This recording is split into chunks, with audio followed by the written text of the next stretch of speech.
Bonjour à toute la communauté connectée actuellement. Je suis très heureux d'être avec vous. Donc, moi, mon talk sera focalisé sur le test driven development dans une application, d'accord? Mais avant d'aller dans le vif du sujet, je vais me présenter brièvement. Donc, moi, c'est Ezekiel. Je suis Ionic Developer Expert, d'accord? Actuellement, je suis un développeur Angular. J'évolue à Servio et en mission à GRDF, ici en France. Je maintiens deux blogs, à savoir angulardf.fr et ionicdev.fr, où je partage mes modestes connaissances en Angular et en Ionic, bien sûr. Mentor à Open Classroom, d'accord, à temps partiel pour accompagner des étudiants et formateurs également. Récemment, j'ai commencé à avoir une casquette d'auteur parce que j'ai écrit un livre sur Angular, Mastering TDD with Angular, qui sera bientôt publié par Pacte d'ici le début du mois d'octobre, si tout va bien.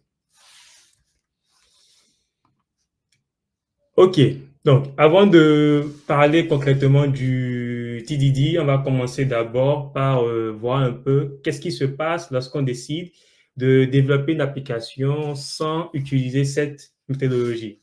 D'accord? Donc là, d'habitude, qu'est-ce qu'on fait? On écrit du code d'abord et ensuite, on écrit le test correspondant au code pour voir si, OK, c'est bon. Et pour finir, on refactorise. D'accord.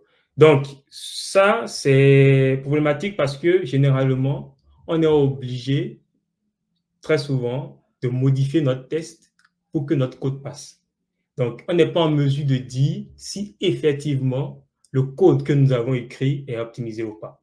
Autre chose, si demain on décide de rajouter une fonctionnalité, on va la rajouter. Ça peut être un bug et tout.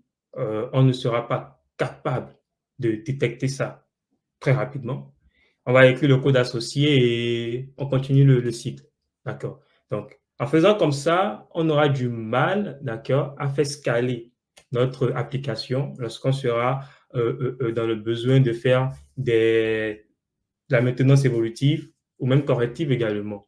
D'accord. Donc, on sera limité vraiment par la possibilité de travailler sur un projet à long terme avec beaucoup de features.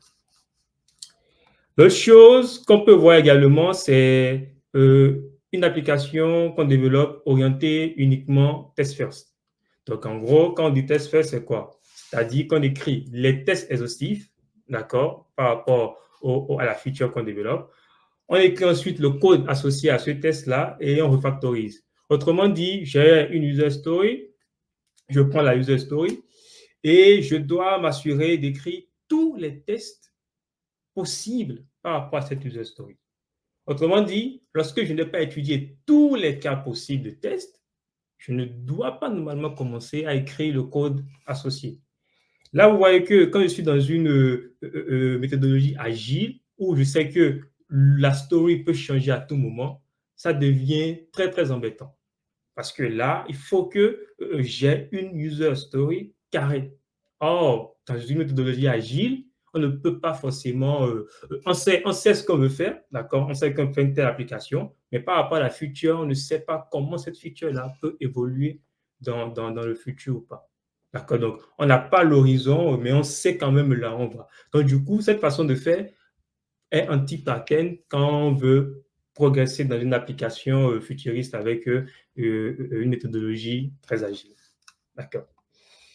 Et là, maintenant, c'est là qu'entre en jeu, d'accord, la méthodologie TDD, Test Driven Development, qu'on va d'abord commencer par voir ce que c'est.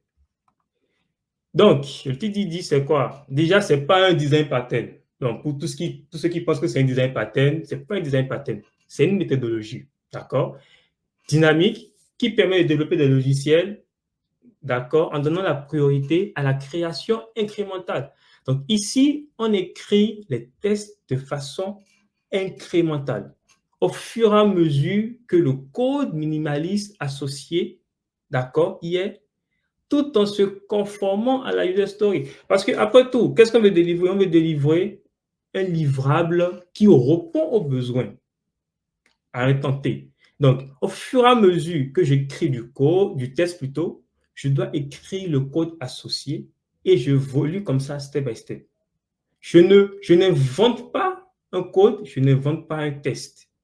Par rapport à la user story que j'ai, d'accord, je commence à décortiquer, je commence par le plus bas niveau de test, c'est-à-dire le test le plus, je dirais pas bête, mais je dirais le plus simple, d'accord? L'approche la plus simple de cas d'utilisation, je commence par ce test-là, je fais ce test, j'écris le code associé à cela et j'évolue petit à petit, petit à petit. Je ne commence pas par inventer, je dois créer tel composant, tel fichier. Non, non, non. C'est ce mécanisme qui va commencer à me permettre d'avoir plus tard un code clean et tout ça. D'accord. Je continue après la définition, naturellement. Quel est le rôle dans le développement d'une application? Donc, quand on a vu la définition, c'est que c'est écrire du test et le code associé de façon incrémentale au fur et à mesure, step by step. Donc, en faisant comme ceci, déjà, on est sûr que peu importe la méthodologie agile que nous serons, on n'a pas d'inquiétude à faire. Premier avantage, c'est que j'ai de la qualité. Le TDD garantit une couverture de tests élevée, ce qui permet de détecter les bugs rapidement et de maintenir un code de haute qualité. Ici, il est bien dit, garantit une couverture de tests élevée. On n'a pas dit que la couverture de tests élevée garantit le TDD. Donc, ce n'est pas parce que j'ai dans mon projet une couverture de tests élevée que ça veut dire que j'ai effectué les tests pertinents qu'il faut. Parce que beaucoup disent que notre coverage, c'est de 90%, 95%. Ça ne veut rien dire. OK, tu as écrit du test et tout, tu as un bon coverage, mais est-ce que la fonctionnalité y est? Est-ce que ce que vous avez développé, d'accord, converge vers la story? Est-ce que vous avez effectivement fait les tests pertinents qu'il faut? Parce qu'il ne faut pas écrire du test pour écrire du test. Je continue la conception. Donc, en écrivant les tests en amont, très bien, ça c'est une phrase aussi qu'il faut garder à l'esprit, c'est que quand je fais du TDD, je fais du test first. Parce que le but, c'est d'écrire d'abord du test avant d'écrire du code. Mais je ne fais pas que du test first. Donc, le TDD, il prend ce qui est bon dans chaque méthodologie qu'on a et tout. Donc, j'écris d'abord du test first, d'accord, en amont, et je réfléchis à l'architecture de notre code et on obtient une conception plus claire, plus maintenable. Donc, j'écris le test d'abord, j'écris le code associé. Au fur et à mesure que j'écris mon test et le code associé, je commence par voir, ah tiens, il y a tel souci ici, il y a tel problème ici, ah ici, je peux mieux faire et tout. Donc, naturellement, vous commencez à développer, d'accord, des idées qui vont conditionner votre architecture ou votre code vers quelque chose de propre, de maintenable et de clair. D'accord. On continue. L'autre qualité, l'agilité. Donc, depuis le début de la présentation, je parle d'agilité parce que aujourd'hui, dans le monde du développement logiciel, on est généralement en méthodologie agile parce que l'application peut évoluer, aller dans tous les sens. Et pour ça, il faut que sereinement, l'équipe technique puisse évoluer sans à chaque fois être obligé de démonter, de remonter, c'est la cata. Non. Donc, avec le TDD, ça favorise un développement incrémental. Et quand je prends le framework Scrum, là où on fait à chaque fois un livrable à la fin, avec le TDD, je peux évoluer de façon incrémentale, itérative. Je crée le test qu'il faut et j'écris le code associé. Ce code-là, c'est le code minimal qu'il faut pour que mon test passe. Et ensuite, dès que c'est OK, je passe au test suivant. Donc, j'évolue de façon step by step. Et à la fin, je garantis d'abord que la feature que je développe, elle est OK. Et autant aussi, je garantis le fait que lorsque j'aurai des évolutions plus tard, je ne serai pas en train de transpirer, aller dans tous les sens. Et pour finir avec l'agilité, c'est aussi le fait que lorsque un bug sera injecté, parce que le TDD, on l'a bien dit que ça garantit la couverture du TOS et ça permet de détecter les bugs. Donc, lorsqu'un bug se glisse dans mon projet, avec cette façon d'évoluer, je peux rapidement détecter ce bug-là et résoudre. Je n'ai pas besoin de commencer à aller dans tous les sens. Ensuite, nous allons aborder je dirais le moteur même du TDD, je sais que beaucoup connaissent ça, entendent parler de ça, c'est le cycle Head Green Refactor. Donc, en gros, le TDD, le concept même se résume en ce cycle-là, que beaucoup, ce que je remarque généralement, ont tendance à ne pas bien l'appréhender. D'accord. Le but du jeu, il est très simple. Premièrement, j'écris un test avant de coder. Donc, je commence à définir le petit morceau de fonctionnalité et j'écris le test. C'est normal. Étant donné que je n'ai pas encore écrit le code qu'il faut, mon test, il échoue. D'accord? Mon test, il échoue. Tout simplement. Donc, ça, c'est normal puisque le code qu'il faut tester n'existe pas. Ça, c'est le premier jeu. Ensuite, le test que j'ai écrit, d'accord, il faut que je puisse écrire le code minimal nécessaire. C'est-à-dire, c'est le plus petit code qu'il faut écrire pour que mon test passe. Et là, d'un point de vue algorithmique, ça me discipline à ne pas aller dans tous les sens. C'est-à-dire, je cherche un problème qui est bien circonscrit et je cherche la façon de résoudre le problème aussi comment dirais-je, aussi précis, je peux dire, que possible. Donc, qu'est-ce qu'il faut? Le minimum de code nécessaire pour que le test passe. Et pour finir maintenant, je peux refactoriser si nécessaire. Donc, si je finis d'écrire mon code, parfois je peux écrire un code minimal qui passe. Et après, je me dis, en regardant un peu plus en arrière, je me dis, OK, ce code-là, je peux refactoriser ça, pourquoi pas, je refactorise. Mais en refactorisant le code, je ne dois pas toucher au test, naturellement. Je refactorise mon code, il faut que mon test passe toujours. Je ne dois pas changer le comportement. Il ne faut pas que parce que j'ai refactorisé, on dit, voilà, tout est tombé, tout s'est écroulé. D'accord. Nous allons voir maintenant les outils pour faire du TDD. Donc, les outils pour moi, ce sont les tests. Naturellement, parce que si tu le fais du test, driven development, il faut faire du test. Ici, j'ai mis les outils qu'il faut. Quand on parle de TDD, naturellement, tout le monde voit les tests unitaires. Je suis d'accord que c'est les tests unitaires qui font le TDD. Mais pas que. Parce que le TDD, dans sa globalité, c'est quoi? C'est quoi son jeu? Le but du jeu, c'est de fournir un livrable cohérent, c'est de fournir une application de qualité. Donc, le test unitaire, c'est le point d'entrée. Mais après ça, il y a les tests d'intégration. Il y a les tests de composants. D'accord. Composants, je suis par exemple, là, je suis un développeur front. Le test de composants, je dois le faire pour être sûr que mon composant dans sa globalité, hein, comment il fonctionne.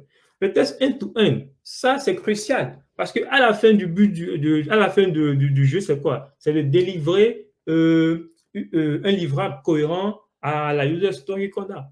Donc, pour pouvoir être sûr que j'ai livré, je dirais, la bonne feature, je dois faire du test end-to-end. Donc, ces quatre outils-là sont indispensables pour moi, d'accord? Et je pense que c'est le standard pour tout ce qui font le TDD, que c'est important d'utiliser ces quatre outils-là pour pouvoir réaliser pour pouvoir faire du TDD. Maintenant, si vous voulez approfondir vos connaissances sur ces outils-là, d'accord, vous pouvez trouver plein de ressources sur Internet, comment faire les tests unitaires d'intégration et tout ça. Et je peux recommander aussi également la chaîne Dev Propulsor de Modeste, qui est dans la communauté francophone aussi, qui aborde ces sujets-là sur sa chaîne YouTube et tout. Donc, jusque-là, on est d'accord que le TDD, il est agnostique à la technologie. Donc, dans tout ce que j'ai présenté jusqu'à présent, à aucun moment je n'ai spécifié une technologie. Donc, ça veut dire que peu importe la techno que vous utilisez, vous pouvez facilement utiliser le TDD. Ce n'est pas propre à une techno. D'accord. Voilà pourquoi on parle de agnostique. Donc, c'est agnostique à technologie. Super. Maintenant, je vais vous plonger, puisque là, j'ai beaucoup parlé. J'ai d'abord abordé la partie théorique pour vous montrer un peu l'esprit derrière la chose, d'accord? Et aussi également, avant de continuer, hein, mettre une petite précision, c'est que les gens, ils confondent le TDD, clean architecture, hexagonal et tout ça. Non, c'est pas pareil. Faire du TDD ne te garantit pas que tu as une clean architecture. Non. Les deux sont complémentaires. D'accord? Si tu veux faire la clean archi, tu fais la clean archi. Mais pas parce que tu fais, tu t'es dit que ça veut dire que tu es en clean archi. Non. TDD peut te conduire à faire, à avoir du clean code, un code clean, propre, maintenable. Mais ça ne veut pas dire que tu es en train de faire de la clean architecture, l'hexagonal, du moins, et tout. Non, non. Donc, essayons d'avoir les idées claires. Ça, c'est une méthodologie qu'on utilise pour aller vite dans le développement logiciel et de façon sereine. Je vais passer maintenant à une étude de cas très simple. On veut gérer le panier sur un site de vente. Donc, j'ai un site de e-commerce, ça peut être Amazon, tout ce que vous voulez. Et la feature, c'est de gérer le panier, par exemple. D'accord. Moi, dans mon cas, je suis un développeur Angular. Donc, moi, c'est avec Angular que je vais faire l'application web côté front. Hein. Tout simplement, c'est du front, on va faire ici. Et je vais vous montrer en réalité comment il faut réfléchir par rapport à cette étude de cas si je décide d'utiliser les bonnes pratiques du TDD. Primo, je me demande tout de suite, j'ai un panier à gérer. Quel est le test le plus basique qu'on a sur un panier? Le scénario le plus basique, c'est quoi? C'est que le panier est vide. C'est-à-dire, je viens à l'initialisation, je viens sur mon panier est vide. D'accord? Je ne me suis pas demandé si l'utilisateur est connecté. Je ne me suis pas posé cette question. Je n'ai pas voulu savoir s'il a déjà un compte. Non. La feature est très simple. Il me demande de gérer un panier. Donc, je viens sur le panier. L'élément le plus basique, c'est que mon panier est vide. Je n'ai rien fait, pas d'action, rien du tout. Mon panier est vide. Le TDD, il est focalisé sur la feature. Ça, c'est important de le savoir. Je ne m'intéresse pas aux informations connexes. Je m'intéresse à l'information principale. Je viens sur le panier du client, il est vide. J'écris alors le code minimal pour que mon test que je vais faire tout à l'heure passe. Et ensuite, je refactorise. Je suis focus sur la feature. Comme vous pouvez le voir ici, j'ai fait des screenshots. Je ne vais pas faire du live coding, mais j'ai déjà préparé quelque chose quand même. Donc ici, mon test est là. Je dis, j'ai créé un composant shopping cart en Angular, un GG2 component et tout ça dans mon projet. Et là, je mets mon test unitaire. Je dis, should shopping cart be empty when initialized? Donc, c'est-à-dire que le panier est vide quand j'initialise mon composant ou bien ma page et tout. Et là, je me dis tout de suite, OK, j'ai un composant shopping cart et tout, une page, qu'est-ce qu'il me faut? Il me faut le panier. Il me faut donc une variable, un objet qui va me servir de panier. OK, d'accord. Donc, je décide de donner un nom à ce panier-là, à cette variable, que j'appelle shopping cart. Je dis, OK, shopping cart component. Donc, le composant, il est déjà créé. Hein. Point shopping cart, je mets une assertion, je dis to be nul. Donc, naturellement, ça doit être vide, on l'a dit, empty, rien du tout, nada, zéro. Donc, là, vous remarquez quoi? Vous remarquez que mon IDE, il a souligné shopping cart, il a dit shopping cart n'existe pas. Rappelez-vous, c'est du red, green, refactor. Très bien. Shopping cart n'existe pas. C'est normal parce que je n'ai pas encore écrit du code lié à shopping cart. Je dis, OK, d'accord. Ce qu'on va faire, c'est quoi? C'est qu'on va créer, tout simplement, dans mon composant shopping cart, je vais créer une variable shopping que je mets à nul.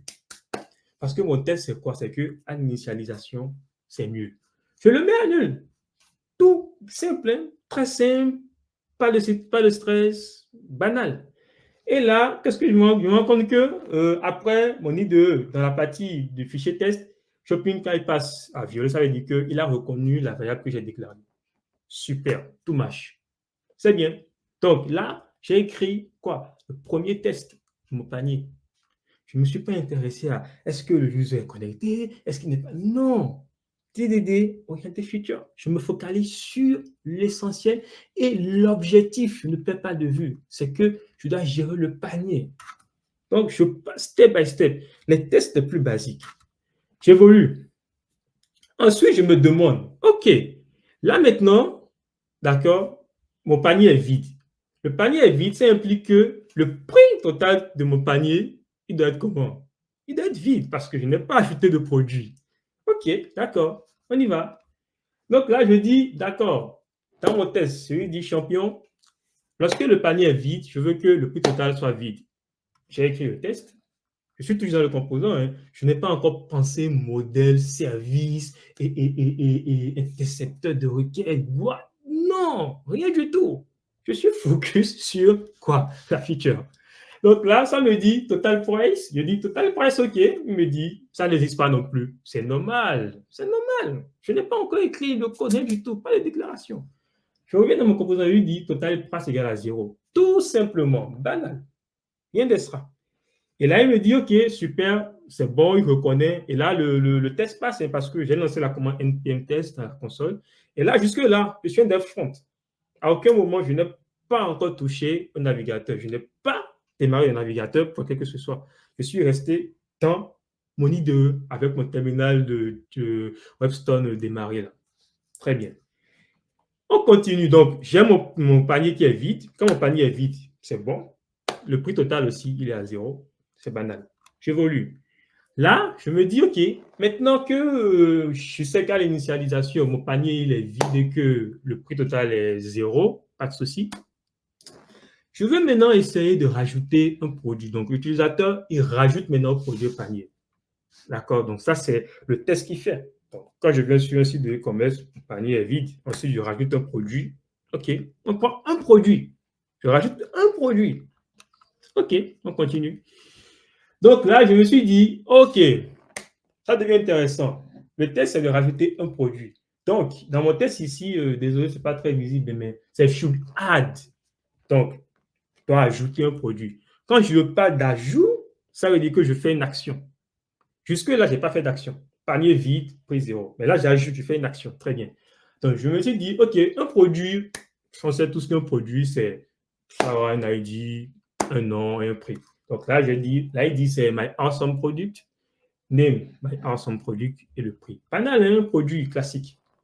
Ensuite, je me suis dit, OK, quand j'ajoute un produit, c'est une action, une méthode, il me faut une fonction add product dans mon composant. Je suis toujours dans mon composant.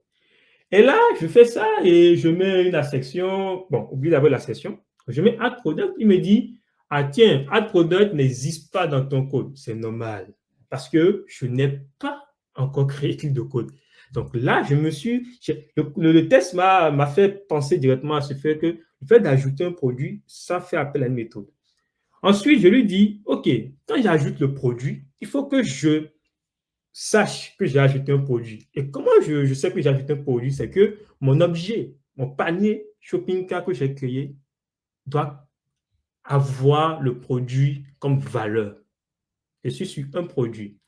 Et là, tout de suite, la session qui suit, except shopping cart component.shopping cart ou école product, il me dit naturellement, ce n'est pas assignable à nul. Rappelez-vous qu'au début, quand j'ai commencé mes tests, shopping cart, je l'ai mis à nul. Tout simplement. Comme quelqu'un je dirais, débutant, quelqu'un de novice. Donc là, mon IDE me dit, oh là là, désolé, mon IDE me dit que je ne peux pas assigner, d'accord, un objet à nul. Il dit, ah tiens, il est en train de m'éduquer. Ok, super. Voyons voir comment résoudre. Premier problème, je n'ai pas de méthode add product. Ok, on y va. Donc, là, je me suis dit, ok, si je dois rajouter d'abord un produit, il me faut créer la méthode. Mais le problème principal que j'ai actuellement, c'est que lorsque j'essaie de comparer mon shopping cart à un produit, c'est-à-dire vérifier si le shopping cart, la variable que j'avais créée, c'est un produit, tout à l'heure, il m'a dit que ce n'est pas assignable à nul. Je me suis dit, OK, d'accord. Donc, il faut que je crée, alors, je change le type de mon produit, d'accord, pour qu'il ne soit plus nul. Ou pour qu'il accepte un produit ou vide. Donc, le fait que mon IDE, quand je testais, m'a dit que je ne peux pas assigner nul à ce type-là, vous voyez, là, mis type. Je me suis dit, OK, d'accord. Là, maintenant, je peux décider de créer un type. Moi, bon, en Angular, généralement, je suis, je dirais, un partisan des interfaces. Donc là, j'ai créé une interface, product interface, d'accord. Et là, vous allez voir que j'ai créé product.ts, donc j'ai créé un dossier modèle, d'accord. Puisque le code m'a contraint à créer maintenant un type, d'accord, pour mon objet shopping cart. Donc là, je suis allé créer un modèle dans mon dossier de composants et j'ai créé product.ts. Et là, je me suis dit, OK, product interface, tu as ID, name et price. D'accord. Ceci, je ne l'avais pas créé au début.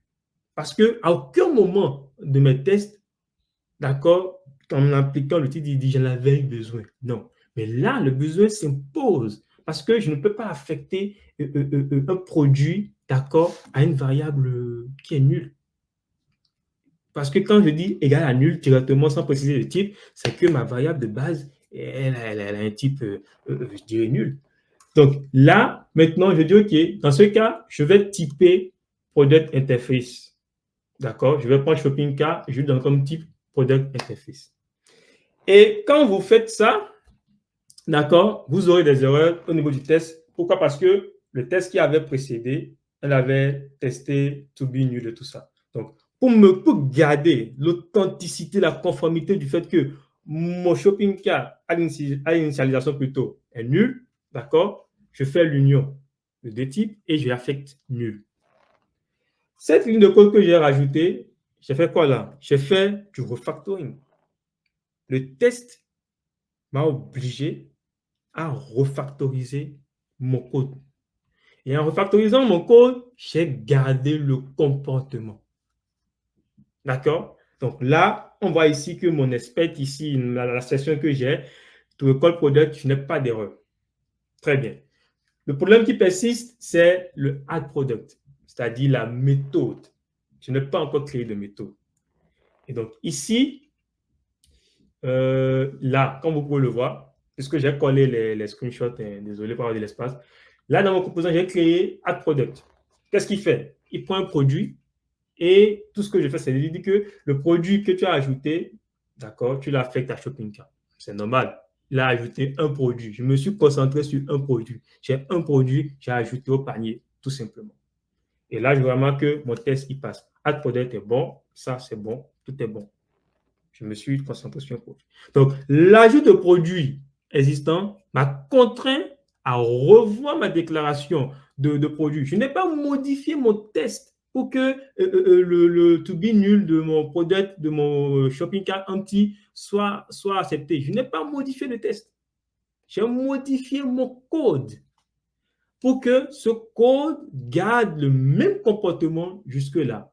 Mais l'approche a été changée parce que en temps, j'ai une variable qui doit avoir un type qui est différent de nul.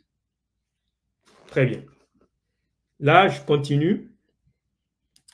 Je veux maintenant calculer, j'ai rajouté un produit et je veux voir est-ce que le prix total de mon panier, d'accord, est bien calculé lorsque je rajoute le produit.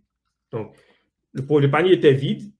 J'ai testé qu'il n'y a pas de produit dans le panier et que le prix était à 0. Ensuite, j'ai rajouté un produit et je veux vérifier si le prix du panier a changé. Jusque-là, je n'ai pas créé de service, je n'ai encore rien créé. C'est les tests qui doivent me conduire à ça. Je viens ici, d'accord, et je lui dis, OK, should calculate the total price correctly when the product is added. Donc là, when the product is added. Donc ici, il faut que tu me calcules le prix total correctement. Pour pouvoir faire ça, il faut que j'ajoute d'abord le produit. Donc là, je recrée un objet produit, j'ajoute mon produit, super.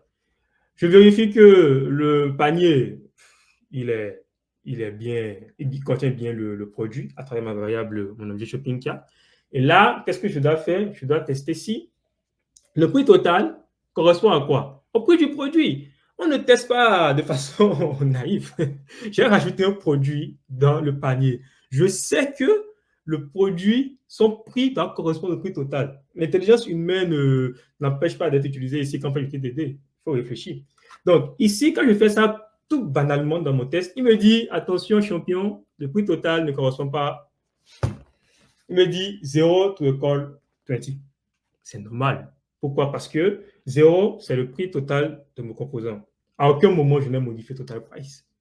Il n'est pas con. Je dis, ah ouais, effectivement, tu as raison.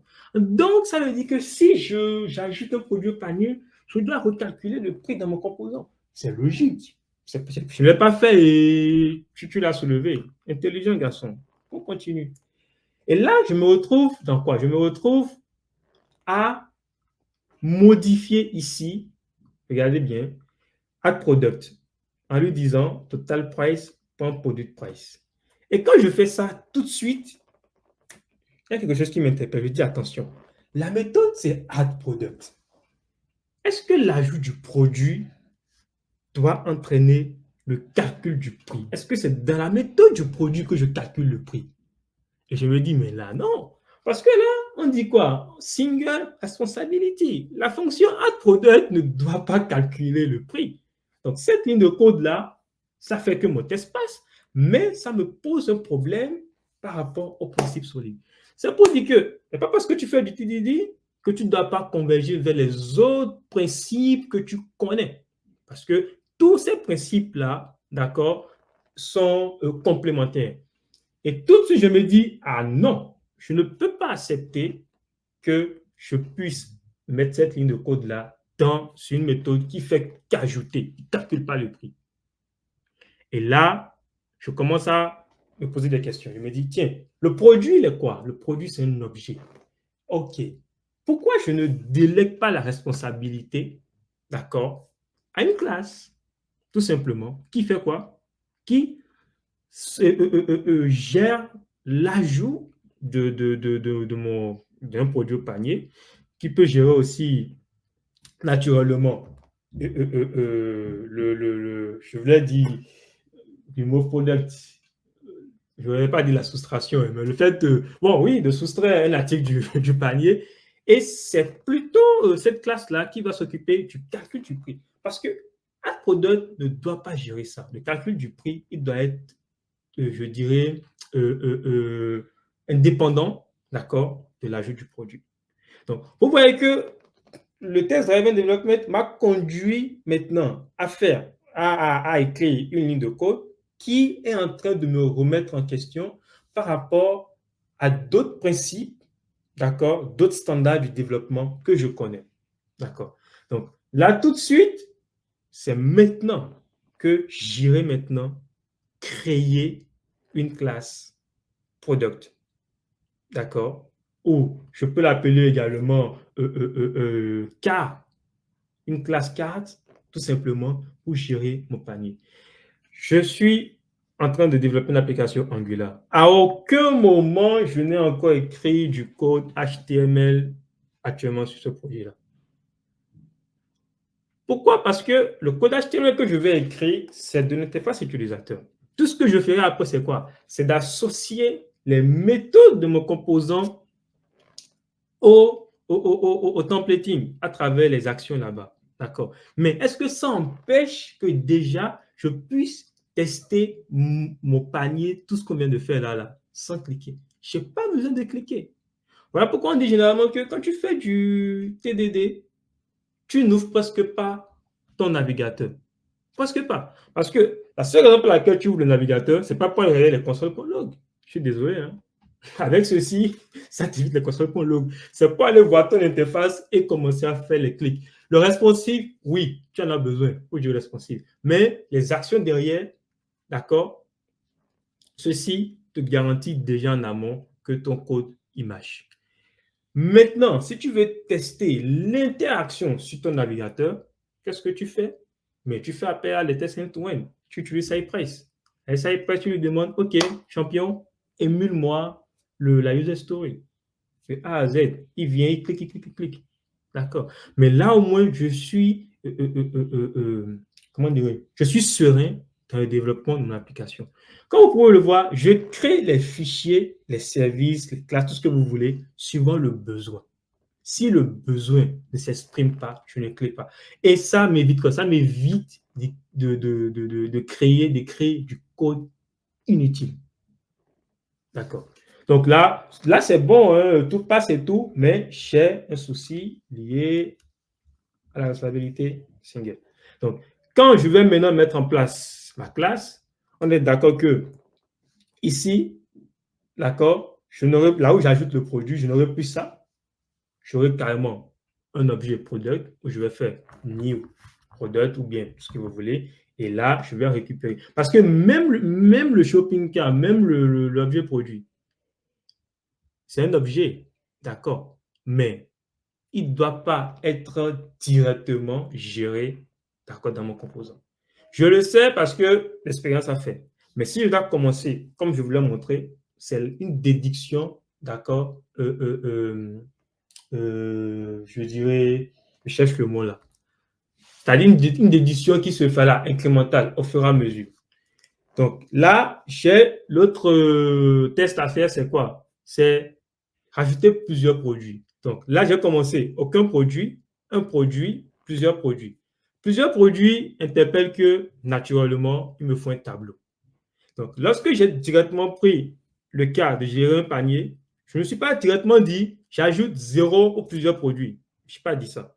J'ai fait, je teste zéro produit, je teste un produit, acceptons de commencer de façon très basique. Et maintenant, je réfléchis à comment je fais plusieurs produits. Là, il me faut un tableau de produits. Donc, ma variable qui était single va passer à un tableau, un array. Et là, maintenant, je vais écrire le minimum de code pour ça. Je ne l'ai pas fait parce que je consens que c'est l'esprit de l'itération dans le test et le code minimal associé, il est là. Donc, on peut bel et bien faire du TDD côté bas, côté front. C'est vraiment possible. D'accord? C'est l'esprit dans lequel tu évolues. Il faut qu'on sache que, personnellement, quand on fait le TDD, qu'on est en train d'itérer sur des tests et du code, tout en restant avec la feature.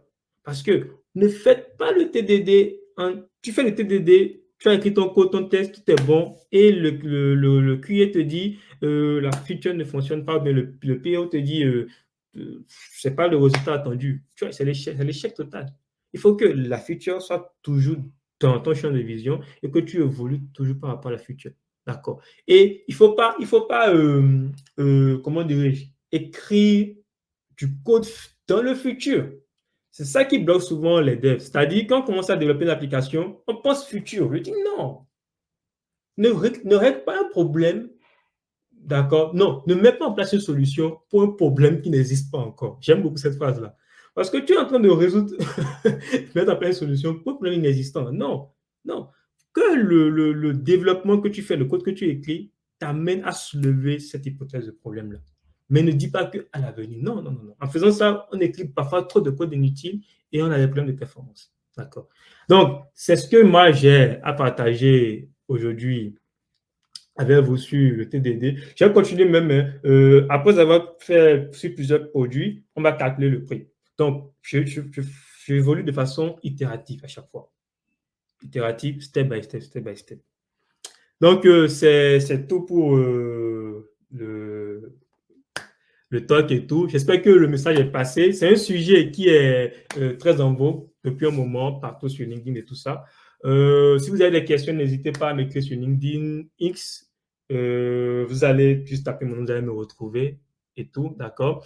Et comme si c'est l'IA qui est la thématique de ce DevFest, si vous voulez refactoriser, par exemple, votre code source, n'hésitez pas. Il y a JetBrains et AI qui existe. Il y a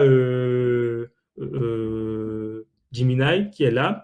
Find, Cursor, Copilot. Donc, même moi aussi, je me sers de l'IA pour pouvoir optimiser mon code parce que c'est ça le but d'aider. J'écris du test, j'écris du code, j'optimise. Donc, pour pouvoir refactoriser et tout ça, parfois, je me dis, bon, tiens, essaie de refactoriser, d'optimiser et tout ça, et ils m'aident beaucoup. Donc, tous les outils de l'IA qui existent, qui peuvent vous permettre d'accélérer votre productivité, c'est important. Mais ce que l'IA ne vous fera pas, c'est ne lui demandez pas de vous développer une application, mais une feature en suivant le TDD. Non, il vous sortira des bouts de code, mais il ne va pas partir du principe basique qui est j'écris à chaque fois le scénario le plus simple, j'écris le code et j'évolue step by step. Merci pour votre attention.